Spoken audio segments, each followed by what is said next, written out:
They were born into crowns, but inherited nothing. No castles, no jewels, just unpaid bills and empty accounts. One royal had to sell family land just to survive. Another took a regular job while holding a royal title. These weren't disgraced exiles. These were heirs raised with everything who ended up with nothing. Who are the royals who inherited debt? And how did centuries of power and fortune vanish before it reached them? Here are 12 royals who inherited debt instead of wealth. At number 12, we have Dom Duarte Pio, Duke of Braganza's inherited debt. The House of Braganza, which Duarte represents, is a royal house with no state support, having lost almost all assets after the Republic's rise. As a non-reigning house of the Portuguese royal family since 1976, he inherited a huge debt. According to Reuters, as a Portuguese monarchy was overthrown in 1910 as the Braganzas went into hiding, Duarte Pio's grandfather and father saw the family's properties, including palaces and large estates, taken by the new government and Salazar's regime. With no compensation, by the way. By the time Duarte became head of the house, the once rich Braganzas had only a decaying family house in Sintra and some personal investments. The Portuguese government does not fund the royal family at all.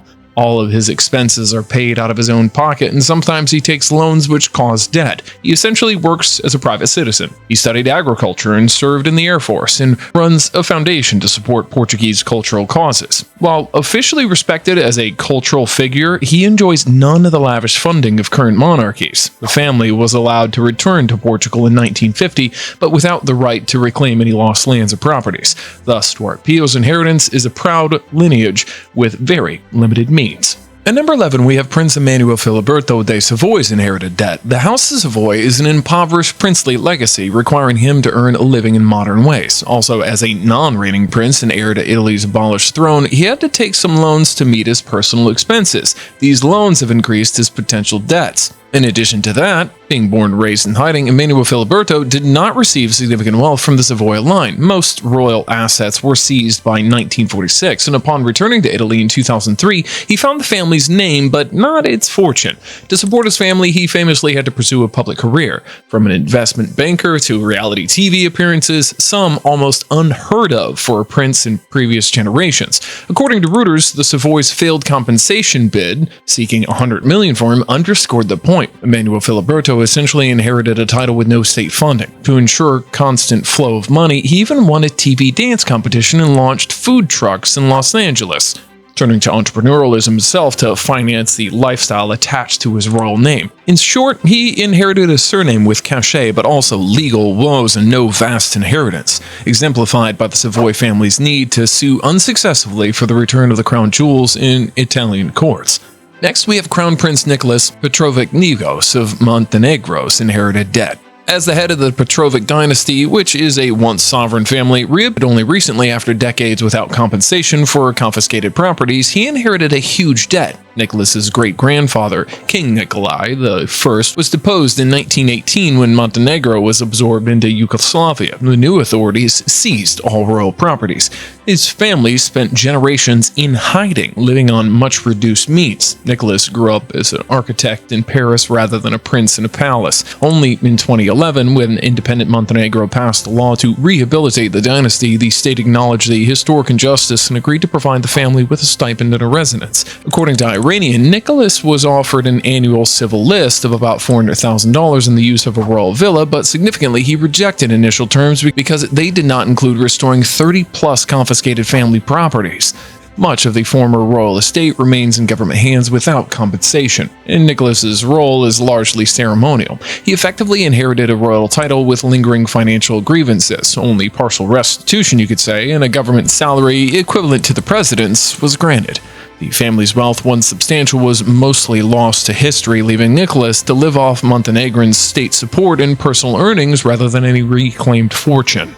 The next royals? One lost everything with a revolution. Another tried to save the country from a debt crisis, only making things worse. And the third, things just went bad for him. At number 9, We have Grand Duchess Maria Vladimirovna of Russia's inherited debt. Grand Duchess Maria was born December 23, 1953 in Madrid, Spain. She is the only child of Grand Duke Vladimir Kirillovic of Russia and Princess Leonida Bagration Makrani. Claimant to the headship of the House of Romanov, she has inherited a lot of debt, as the prestigious imperial title is stripped of its empire. With no state assets and only personal means, her debt is rising every day. Maria's grandfather, Grand Duke Kirill, and father Vladimir went into hiding in the 1917 Russian Revolution, which confiscated all of Romanov properties and wealth.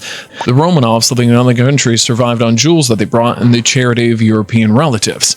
Maria inherited leadership of a house with legendary history but no treasury, which should have included the vast Romanov palaces, estates, and millions in gold were long nationalized, leaving her with only a modest private estate. She grew up in Spain and France, living with her family's small investments and donations from monarchist support. As head of the Romanovs today, Maria presides over charities and cultural events, but depends on personal funds and supported contributions with no restitution from post-Soviet Russia. Her quote-unquote inheritance is essentially an empty title. As one Romanian commentator puts it, the imperial house today is in name recognition but no fortune, its living members often holding regular jobs.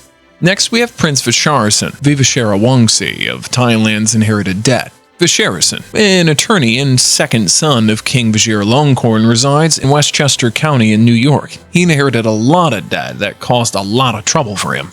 According to Time magazine, in 2023, he accumulated approximately $95,000 in unpaid American Express credit card charges while living in the U.S. The complaint itself clearly names American Express National Bank versus Viva Sharawongsi, and was filed November 30th, 2023 in New York. Legal documents filed in New York State, March 2024, confirmed that he agreed to repay the entire balance under a structured payment plan, aiming to fully clear the debt by March 29th, 2024. Known as a potential heir to King Maha Vajiralongkorn's estimated $40 billion fortune, Vasharison, despite royal connections, treated the debt as a personal liability and negotiated directly with the creditor. The lawsuit was brought by American Express for non-payment, but was resolved through the repayment agreement. He agreed to pay down the $94,767.88 balance, and American Express reinstated his credit card after full repayment. This debt issue coincided with public scrutiny over his marriage to an American citizen, seen as potentially disqualifying him from royal succession under Thai law, and his continued U.S. residence. At number 7, we have George Frederick, Prince of Prussia's inherited debt. As the head of the House of Hohenzollern, he has extensive compensation claims for expropriated imperial properties and a tarnished estate under public dispute. Therefore, as a non-reigning head of the former imperial house, which once belonged to the great-great-grandson of Kaiser William II, he inherited a lot of debt. He's been in the public eye primarily due to his family's claims for restitution of property seized during the tumultuous events of the 20th century. After Germany's 1918 revolution, the Hohenzollerns lost their throne and many properties. George Frederick succeeded his grandfather as head of the family in 1994 and inherited a decade-long effort to reclaim or be compensated for former royal palaces, art collections, and lands seized by Germany and the USSR. He became known for pressing multi-million euro claims against the German state to recover thousands of artworks and valuables, a claim begun by his grandfather in 1991. According to the DW News, this led to the public controversy and negotiations with museums and officials resisting the family's demands. In 2023, he withdrew many claims under public pressure, settling for a charitable foundation arrangement. George Frederick's patrimony thus came with legal strife instead of usable wealth, forcing him to work a normal job while fighting for his heritage. These next three didn't just inherit debt, they inherited chaos. One lost it all in court, one got crushed by the state, and one surviving on support almost solely. Next, we have Jean, Count of Paris's inherited debt. Born May 19, 1965, he's the son of Henry, Count of Paris, and Maria Theresa of Wurtemberg. Following the death of his father in January 2019, Jean became the head of the House of Orleans and assumed the title of Count of Paris, which positions him as the claimant to the defunct throne. As Jean IV, according to Orleanist royalist, the French monarchy was abolished during the Revolution of 1789, but various descendants of royal families continue to assert their claim to the throne itself. The House of Orleans, a royal house once wealthy, now struggling with lost estate and intra-family legal disputes. According to the royal forums, as a non-reigning head of the former French royal house, he inherited a huge debt.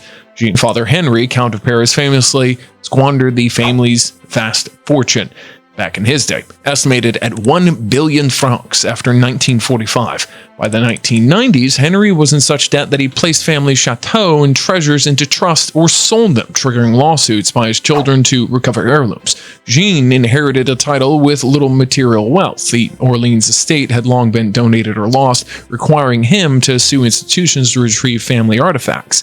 His inheritance is largely symbolic and burdened by litigations. He even contested plans to convert part of the Chantilly into a hotel, invoking his ancestors' bequest conditions. At number 5, we have Pavlos, Crown Prince of Greece's inherited debt. Pavlos, born in 1976 in May, is the former heir apparent to the defunct throne of Greece and is currently serving as the head of the Royal House of Greece following his father's demise January 2023. Pavlos was Crown Prince of Greece and the heir apparent to the Greek throne from birth until the monarchy's abolition. As the head of the former Greek royal family, which is the House of Glucksburg, he inherited a huge debt. The debt arose with the abolition of the monarchy and the seizure of debts and nominal assets by the state. So as the non-reigning pretender to the titular head since 2023, his debts are increasing. Pavlos' father, King Constantine II, had all Greek properties expropriated after the 1974 Republican referendum. And according to Brussels Times, the family fought a long legal battle in 2002 with the European Court awarding them only $15 million in compensation for their vast estates. And after paying legal fees, Constantine II noted the sum barely covered family debts and was placed in a charitable trust. Pavlos thus inherited a royal title with asset-poor legacy. The Greek royals have to live off business ventures, and fortune of Pavlos' wife, having lost palaces like Seavoy, is a blow, and receiving minimal reparations for what was once considered royal fortunes. Next, we have Simeon SaxeCoburgGotha's inherited debt.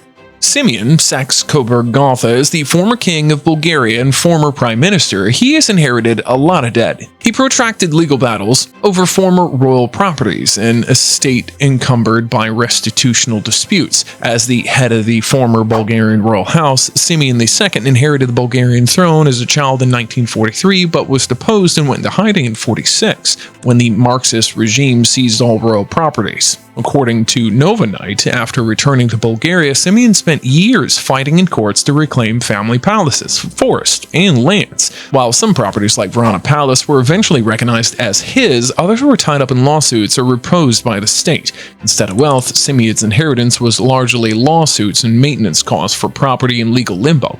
Not formally renouncing his claim to the Bulgarian throne, Simeon and his family take part in long orchestrated media campaigns and moves throughout Bulgaria. He used the title Tsar of the Bulgarians in his political statements during his exile. Since his return to Bulgaria, however, Simeon has consistently avoided revealing his views upon the restoration of the Bulgarian monarchy, notwithstanding the original name of the party. Upon taking office as prime minister, Simeon swore to uphold the Republican Constitution, but his inherited debt never got reduced. Ooh, we're at the final 3. One took out secret loans. One rebuilt a ruined palace with his own money, and one royal's debt made global headlines.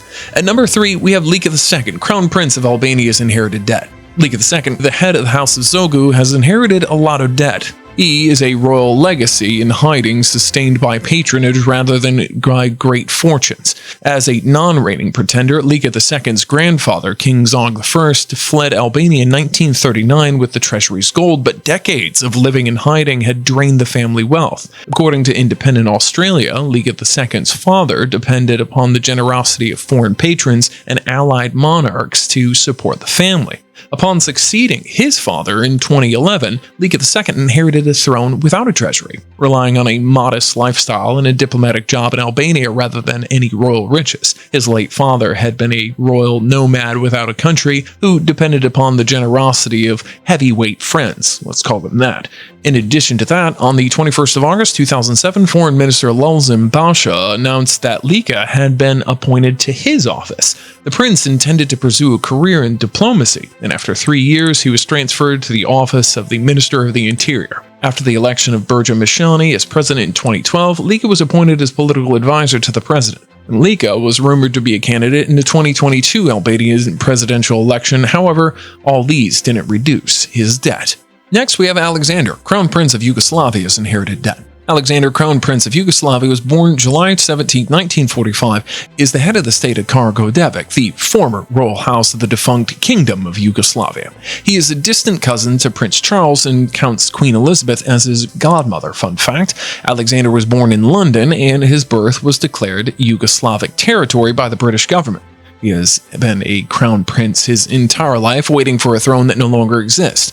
As the head of the house, he inherited a lot of debt, as his confiscated family properties and costly upkeep of a returned royal estate. Alexander's father, King Peter II, passed away in exile and penniless.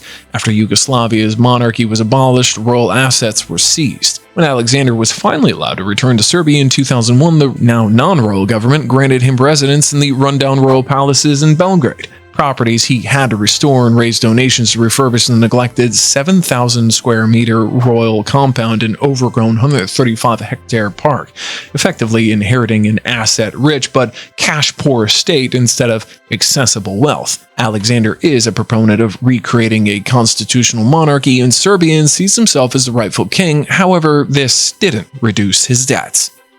And at number 1, we have Prince Andrew, Duke of York's inherited debts. Prince Andrew inherited his mounting liability via the financial structure of Chalet Allura. The debts became a noose around their finances, with properties upkeep, mounting debt, the legal bills. The chalet turned from an asset into a liability. In 2014, Prince Andrew and Sarah, Duchess of York, acquired the chalet in Verbia for approximately $20 million. According to The Guardian, they financed and purchased it via a $15 million loan requiring $5 million up front in the payment and the remainder through scheduled installments. The Yorks failed to pay the final $5 million installment by December 2019, triggering interest accrual and a breach in contract. The seller, Isabella de Roof, initiated legal proceedings in May 2020 via the Swiss courts to recover the balance plus interest. The outstanding debt ballooned to approximately $7 million due to interest over time. The debt was inherited indirectly. Though Andrew didn't personally accrue most of the loans, he assumed liability through the purchase agreement. They combined a loan, a large upfront payment, and missed payments, resulting in the legal dispute.